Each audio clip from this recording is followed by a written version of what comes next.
All right. So I know we're missing a few people, but that's all right.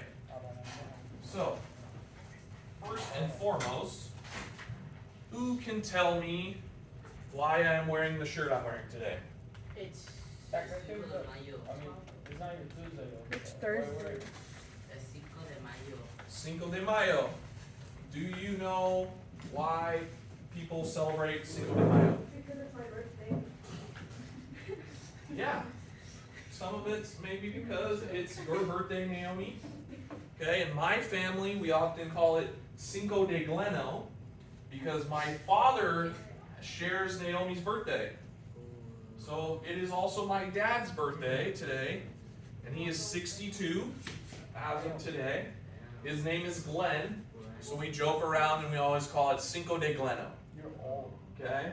But does anybody know why, especially in the United States, we celebrate Cinco de Mayo? I've heard one part of. Wasn't it like because of a war or something? It was because of a battle, yes. Okay? But most people confuse it for celebrating Mexican national independence. That is incorrect. Okay? So we're going to start out today, and I know we've been talking about immigration for the last few days, but we're going to start out today doing a quick history and learning why we celebrate Cinco de Mayo. So this will be good for especially the students that maybe don't speak Spanish and don't know a little bit of the history or aren't very familiar with it. Okay? Obviously, I'm wearing my taco shirt today because my family is going to go get Mexican food tonight for dinner to celebrate my dad's birthday. But I do like to wear this shirt occasionally on Tuesdays for Taco Tuesday, as you were referencing, Fadi. Alright, so today though, before I show you a quick video and we can read a little article if we want, we are going to do a few things. We are going to present, I'm going to give you guys a presentation on migration and some of the different push and pull factors that we've already started touching on. We're going to learn our new Quizlet terms that are going to help us working towards our CER prompt on human migration. And then we are going to get started on our push-pull factors in human migration assignment that's also going to help us lead into our CER that we're going to be doing for this. Okay? So let's check out this video from, this is from the History channel on YouTube. And then I'm going to ask you guys a few questions and just check for understanding. Or the 5th of May in English is a celebration of Mexican heritage over the year. Cinco de Mayo, or the 5th of May in English, is a celebration of Mexican heritage. Over the years, many people have come to believe that it marks the day of Mexico's independence, and that's, well, just wrong. The 19th century was particularly brutal for Mexico. After a bloody struggle to win its independence from Spain in 1821, the fledgling country fought America from 1846 to 1848, and then a civil war beginning in 1857. These conflicts left Mexico's economy ruined and its army exhausted. The nation had accumulated war debt and just couldn't repay its European backers. Mexican President Benito Juarez declared a 2-year suspension on its loans. That news didn't sit well with England, Spain, and France. So in 1861, those nations planned an invasion, but France wasn't out for just reimbursement. Napoleon III wanted to overthrow the Mexican government and install a French monarch in the Western Hemisphere. When England and Spain realized France's true intent, they withdrew support. Napoleon believed that Mexico was too weak to defend itself against his superior military. In 1862, over 6,000 French troops landed at Veracruz and headed toward Mexico City. But a surprise was waiting. Mexican General Ignacio Zaragoza and a few thousand militiamen waited behind fortified walls in the city of Puebla. The French marched into town on the 5th of May.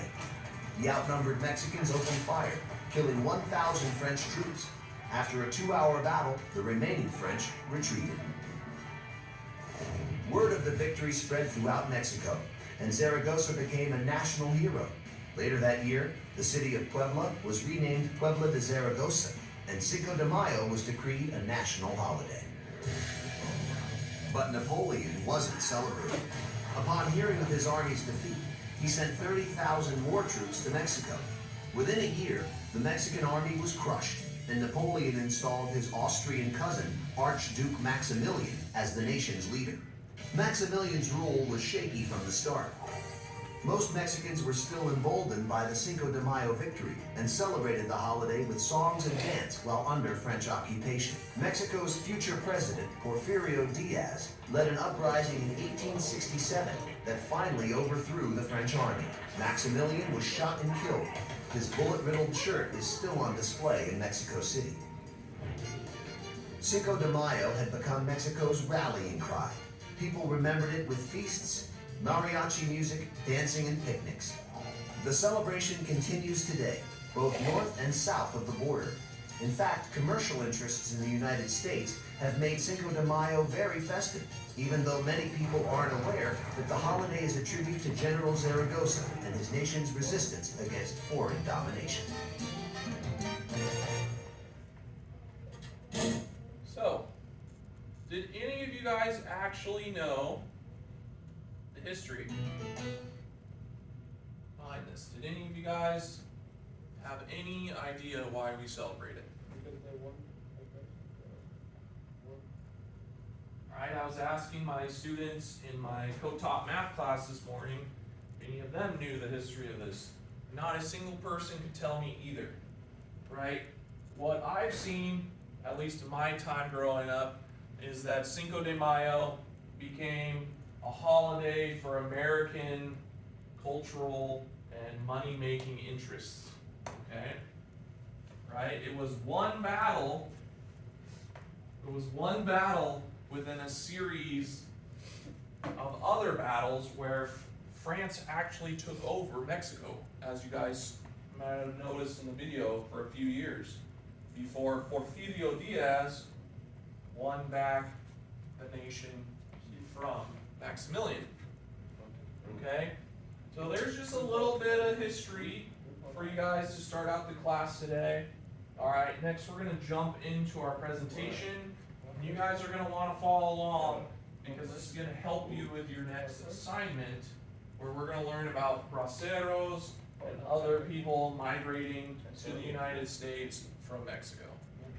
Okay, we'll get into what a bracero is as well as we start the assignment. Okay, but what I want you to take away from this is this was a battle between Mexicans and the French, where they, showed themselves really well, but then ultimately lost in the greater war to France. But General Zaragoza became very famous for his leadership, and then as we see at the end, Porfirio Diaz becomes president, and he, after winning the war for them, leads the country for the next several years. Okay, I won't get too much into Porfirio Diaz, but I will say a couple things about him. He is known for bringing a lot of technology to Mexico, but he was also extremely corrupt. Okay, so he brought a lot of trains to Mexico. He brought technology like coolers and ways to refrigerate that Mexico didn't have, that the United States was bringing down there.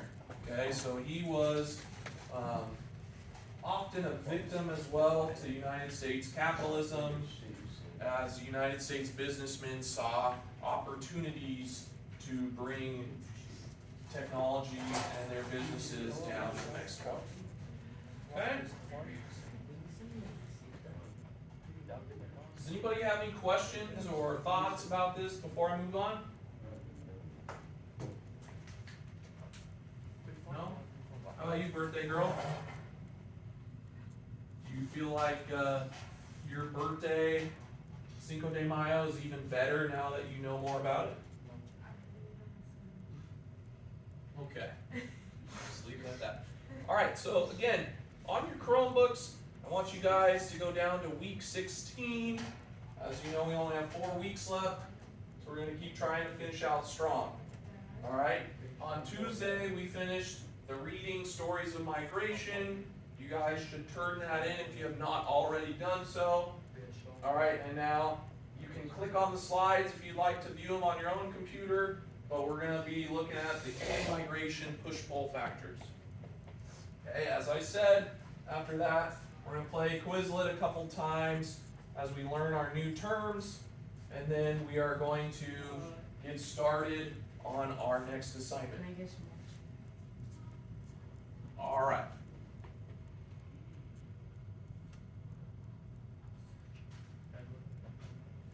Yeah. Alright.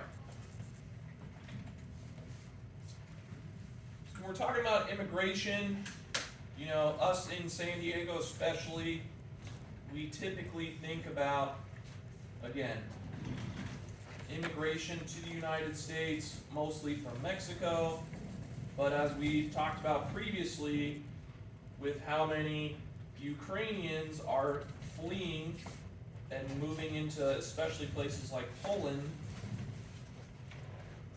migration occurs all over the world, right? And then if we even talk about the constituents in the class, okay, our student population, the demographics of our class, we see that several of you guys yourselves moved here at an early age from countries in Latin America, but also, for example, the Middle East, and then even African countries, right?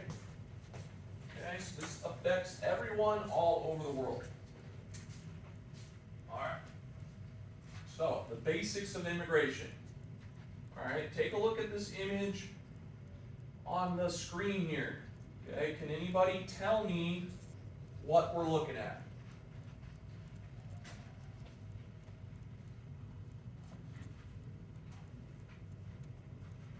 Maybe I need to shut the lights off to maybe help. What happened? People crossing the border. People moving into. Okay, this is a satirical cartoon, right?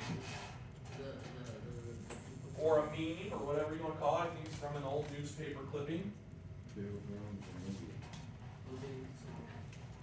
Okay, what do these people on the boat? I know Coach has said it already. What do these people on the boats look like? white man. White men, of course. Well, what era do they look like they're from? The 1700s. Yeah, the 1700s. These are pilgrims. Moving into. Sorry, I didn't hear you. Okay, right, what does this say right here?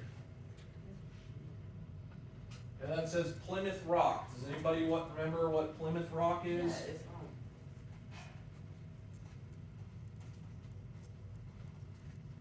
It's one of the colonies, one of the first colonies, right? And then who are these people? Who are these people here? Native Americans? And what are they building? A border wall.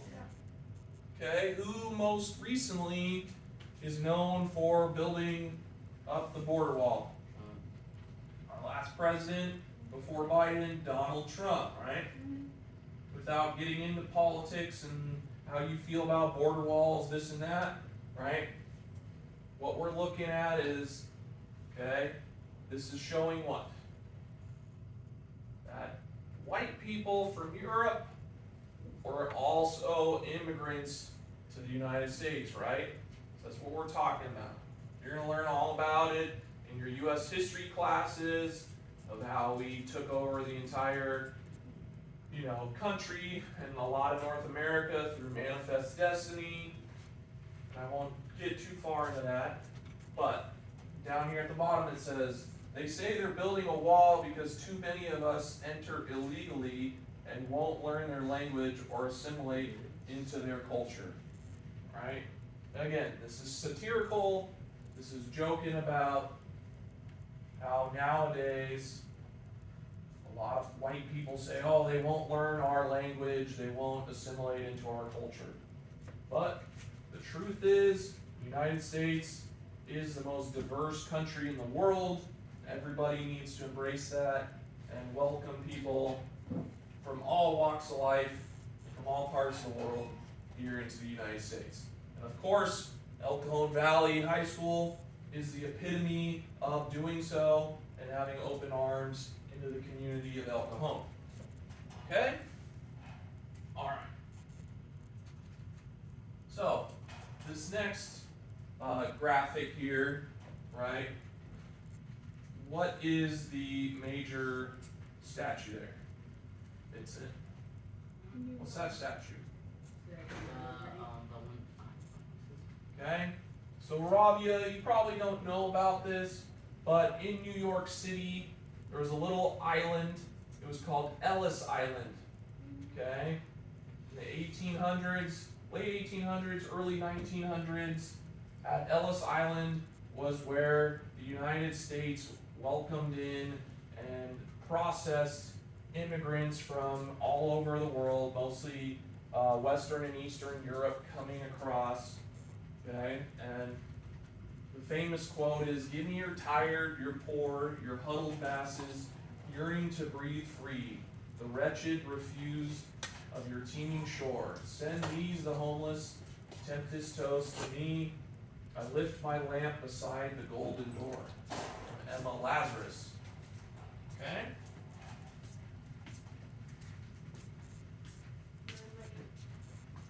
So immigration is the act of entering a country with the intention of staying there permanently.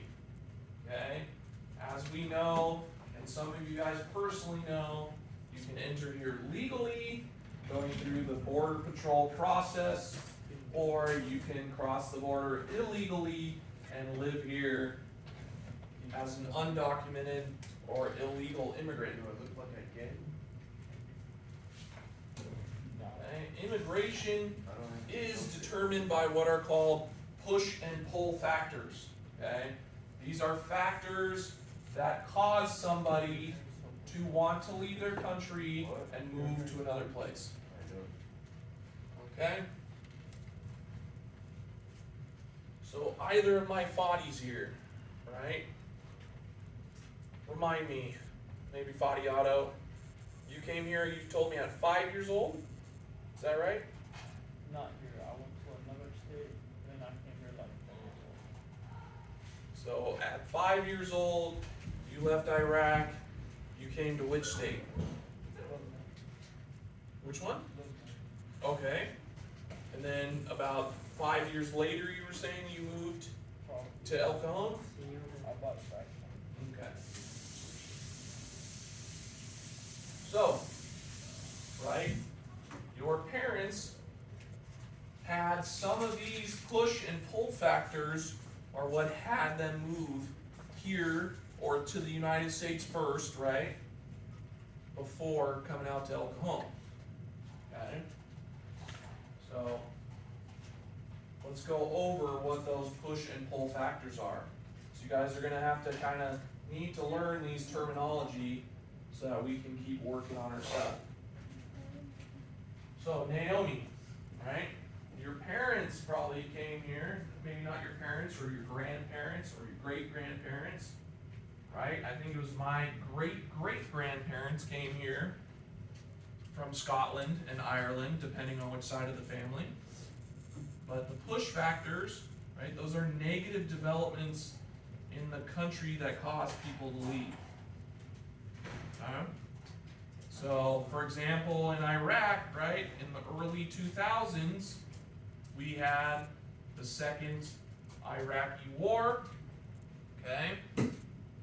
So that could have been a reason why maybe Fadi Otto's family left and came here, okay? So the pull factors, though, for example, some of the benefits of the United States, like freedom overall, the pull factors are positive characteristics of a country that make people go there, right? If we're talking about Mexican people moving to the United States, they're looking for a better life with more job opportunities and things like that to help their children and their future family have a successful and positive life. Right, so if we look at this graphic, right, some of the suggestions are these push factors are environmental, social, economic, and political. Okay, some of those could be poverty, fear of the government, or crime, or cartels, for example. Disasters.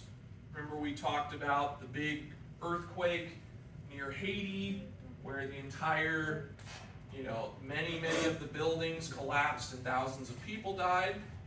Right, and I've told you a couple of guys on the soccer team are from Haiti, and they speak French Creole. They've come here recently. You have unemployment, you can't get a job. Maybe it's simple as moving to another state to find a better job, okay? Migration doesn't always mean from one country to the other. It could be another city, another state, for example. Okay, some of the pull factors, right? Safety, opportunity, stability, and freedom. Okay, so again, environmental, social, economic, and political factors that cause one to want to move from where they are from to a new place. All right. So let's look at a few more of these push and pull factors. All right. Push factors. There's few services, lack of job opportunities, unhappy life, poor transportation. Okay. What else? Natural disasters. For example, war, as we talked about, or food shortages, right? The Middle East is a desert, right? So there's maybe not enough water, can't grow enough food there. Okay, so there's limitations. Pull factors, access to services, better job opportunities, more entertainment facilities, right? Maybe it's as simple as I want to be able to see more movies. Better transportation, improved living conditions, hope for a better way of life, and it could often be to go meet up with family again. Okay, so let's look through some of these.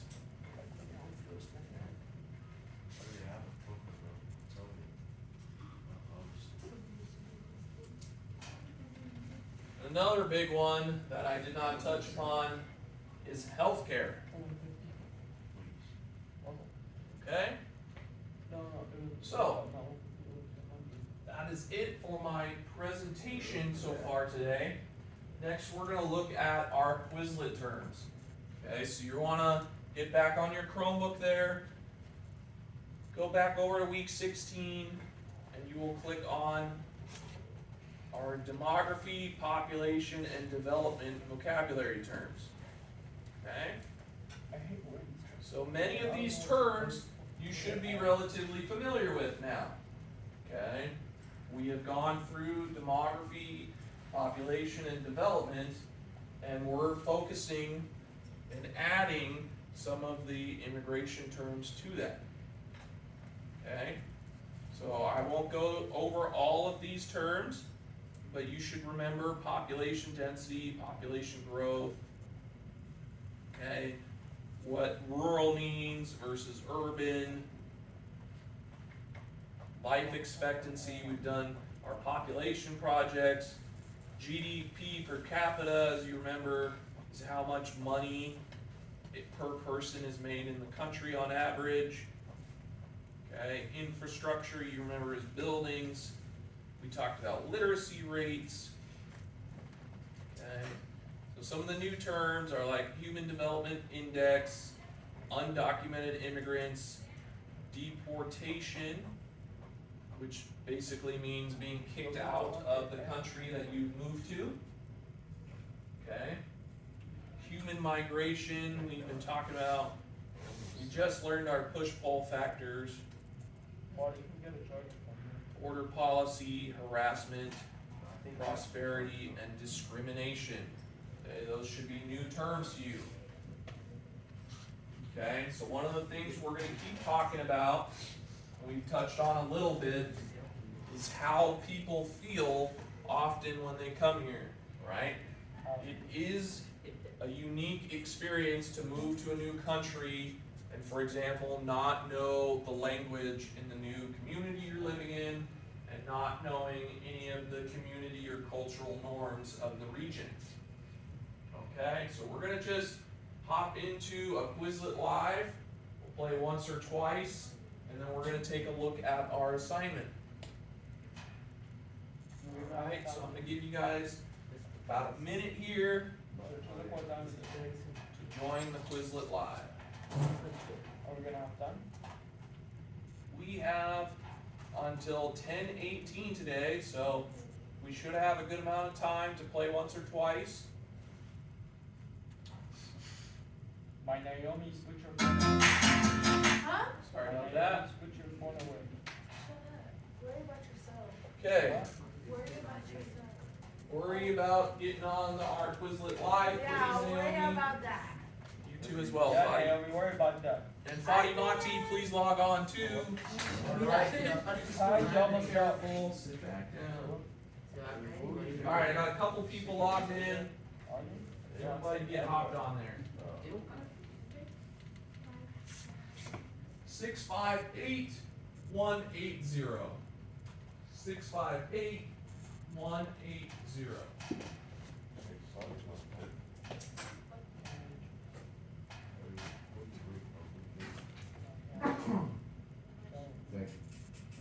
Lunch.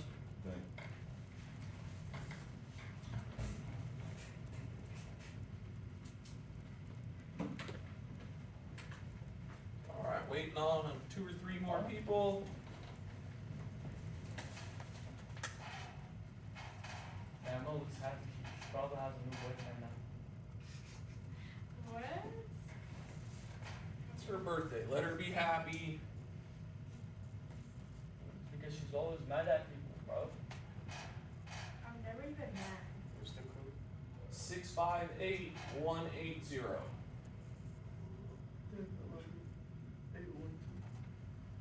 I would love my birthday to be Cinco de Mayo. Everybody would celebrate me. Alright, change them.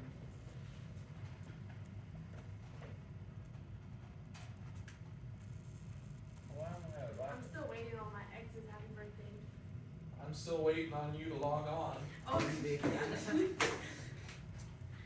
gonna do it, but then I got distracted. Yeah, that's why I said my Naomi's put your phone away. Sorry. That's why you're gonna be one of my peer tutors in the future. Me? No, him. I would love to be your peer. Alright, once Naomi's on, we'll get started. She'll make all of your students, bro. That's the biggest mistake you make. Naomi, you're 16 now? Alright, you gotta pick me up every day.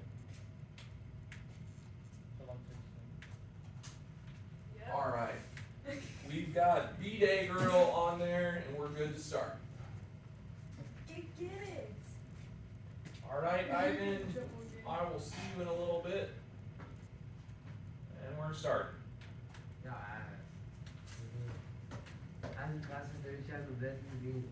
I know. Cheetah. Huh? I really forgot. How could anyone forget it's on the board? I'm glad it's on the board. What does dense mean? This is the actual like nasty. Because it's really dumb. You're gonna get choked by that one. In a minute you gotta go, but you can hang for a minute. Alright, let's see what you got. Oh, LIL underscore point. Urbanization is of the city. I knew that one too. Okay, what are push-pull factors?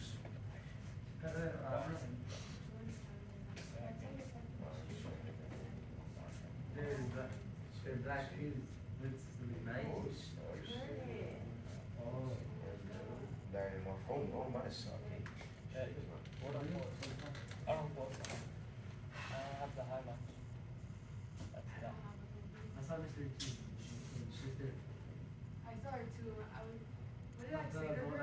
I said something to her. Yeah, you're really sassy to her. I know it was on accident though.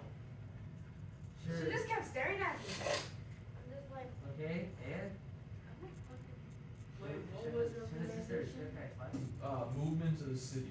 Yeah, Naomi, maybe people have staring problems. For real, Larry has certain problems. Alright, guys. Bitches, none of this so big. Let's at least play this game one time. Come on now. literally always look at my phone. I'm not worried about you guys. Yeah. You know, all the stuff is not here. What? Nah? At the Oh, left I saw side, you. t-shirt. Trippy. Nice. Have you already? It's not 100%. I mean, I'll be on president. Yeah. Passed out. Man. You hear that? You can talk about that at break, okay? Oh, yeah. Girl got No. faded as shit. Do your, Yeah, do do your stuff with Delta Pegar. You can higher. Miss Richie, voice. As long as it's not us getting faded, we can talk about it. Yeah. yeah, it's Cause I don't get things, you know what I mean? The last yeah, time it's I talking remember. about population, birth, marriage, migration patterns, etc. Oh, Look, my cousin made an edit of me. What's prosperity?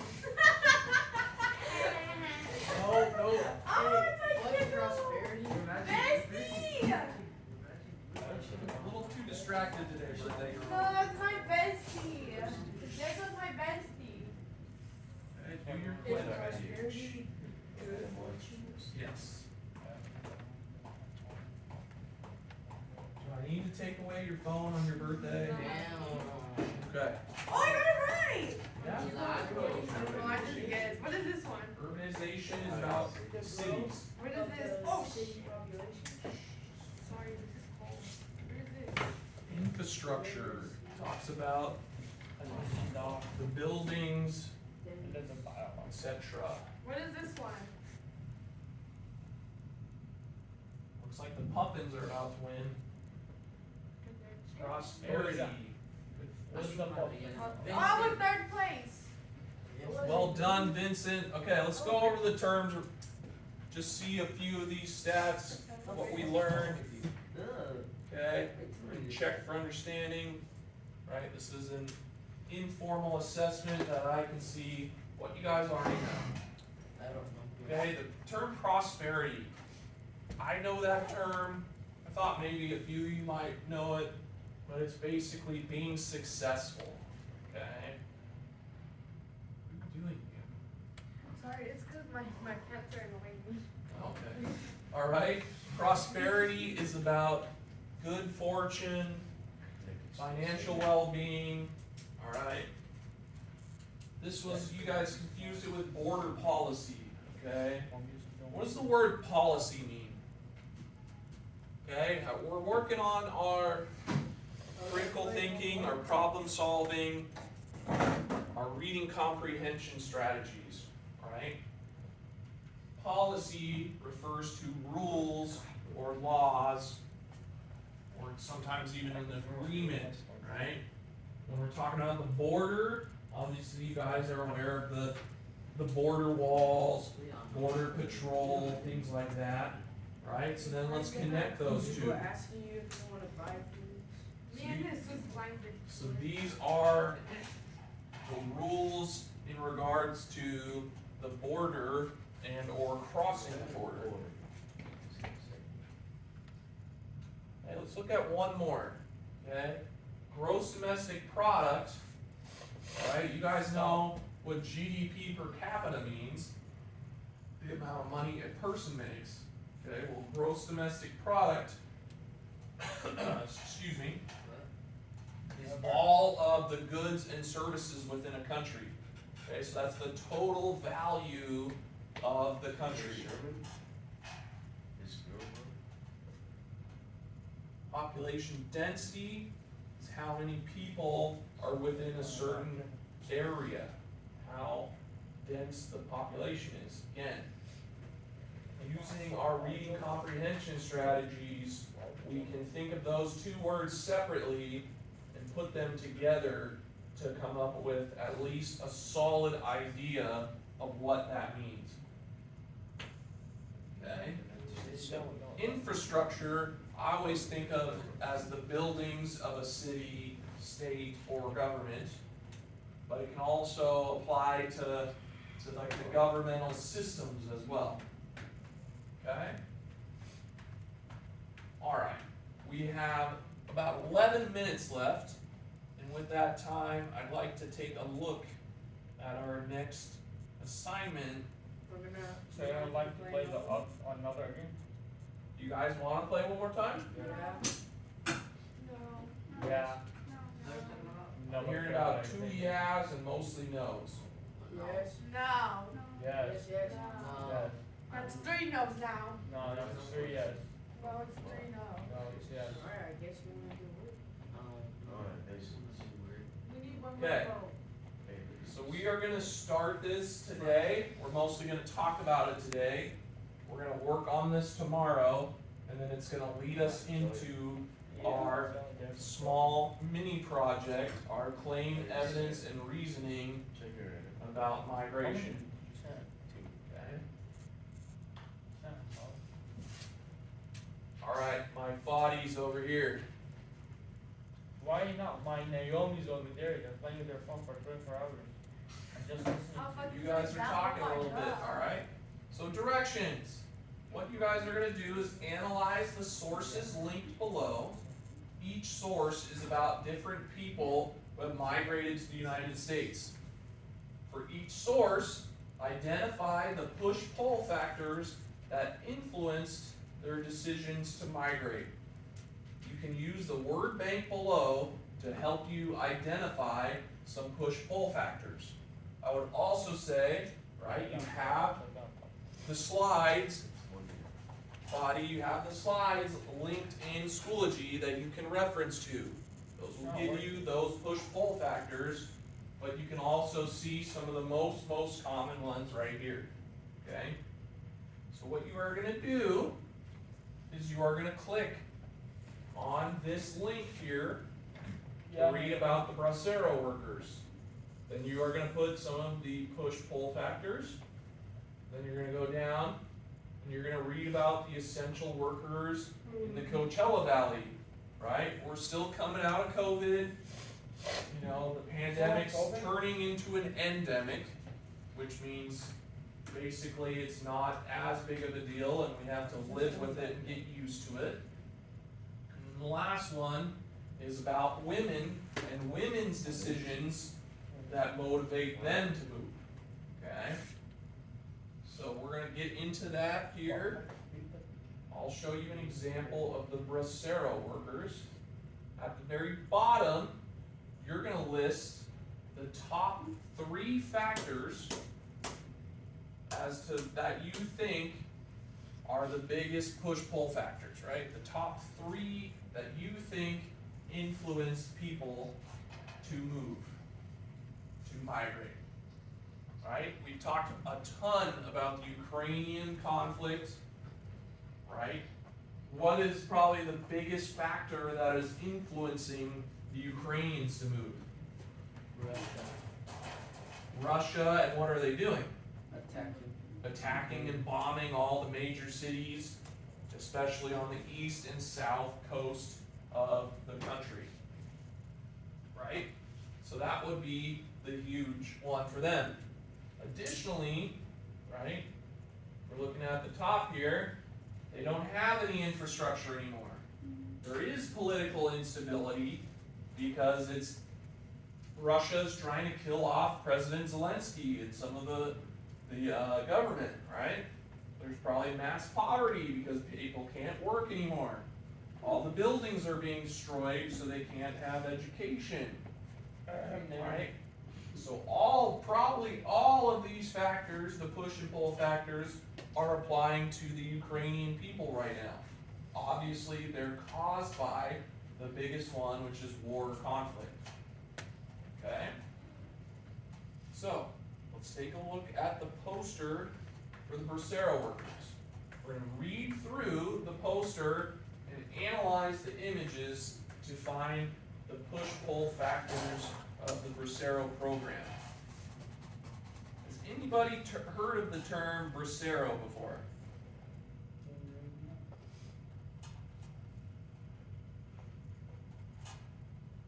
Okay. so, but obviously I wanted to just check and make sure. Right?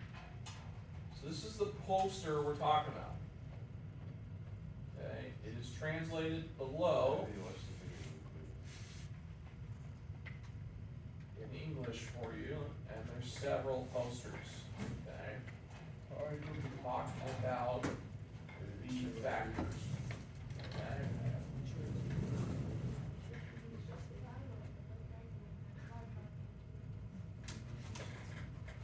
All right, so we're going to look at the first, but I want you guys to analyze these major quotes. Obviously, if you can read it in Spanish, you're more than welcome to, because several of you prefer to speak to me in Spanish, which I totally support. Okay.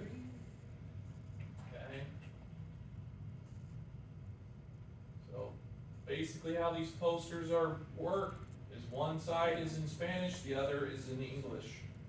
Alright, so when I look at this, right? Entre 1942 y 1964, millones de mexicanos vinieron a los Estados Unidos. Okay, so just quickly reading, because I can speak Spanish and reading Spanish, this is talking about how starting during World War II, millions of Mexicans, as part of a United States government program, were brought to the United States, especially places like California, to work and farm and help us during the war. Okay? So again, between 1942 and 1964, millions of Mexican nationals came to the U.S. on short-term labor contracts. The Bracero, or manual labor program, became the largest guest worker program in American history. It offered Mexicans much-needed work and economic opportunity and greatly benefited U.S. agriculture. Both bitter and sweet, the Bracero experience tells a story of opportunity, but also exploitation. Okay. Right? So the big thing I want you to get out of this, Rabia, the big thing I want you to get out of this, right, is I read, it offered Mexicans much needed work and economic opportunity, right? So if we look back over at our document, we look at the push-pull factors, right? The pull factor would be the primary one of jobs and opportunity.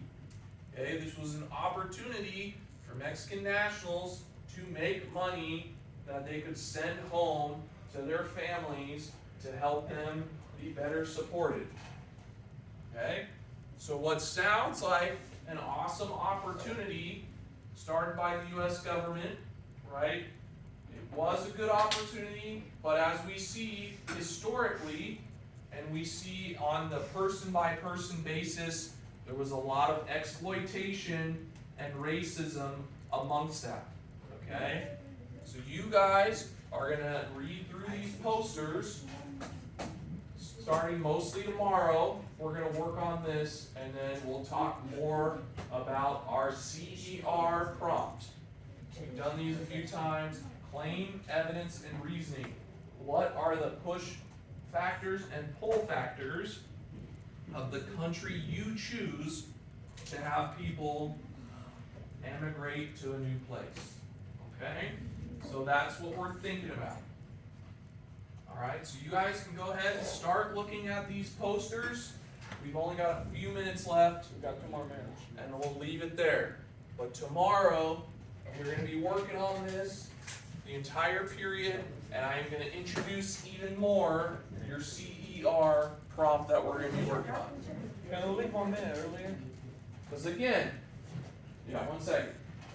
Because again, what we're talking about is I want you guys to have choice. I want you guys to research the places either you're from, or places you're interested in, things you like, right?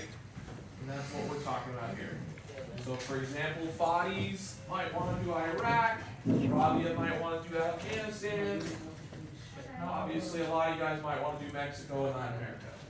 Can we go? Alright guys, Bye. Can we you go? guys can go 1 minute early. Enjoy break. We'll see you tomorrow.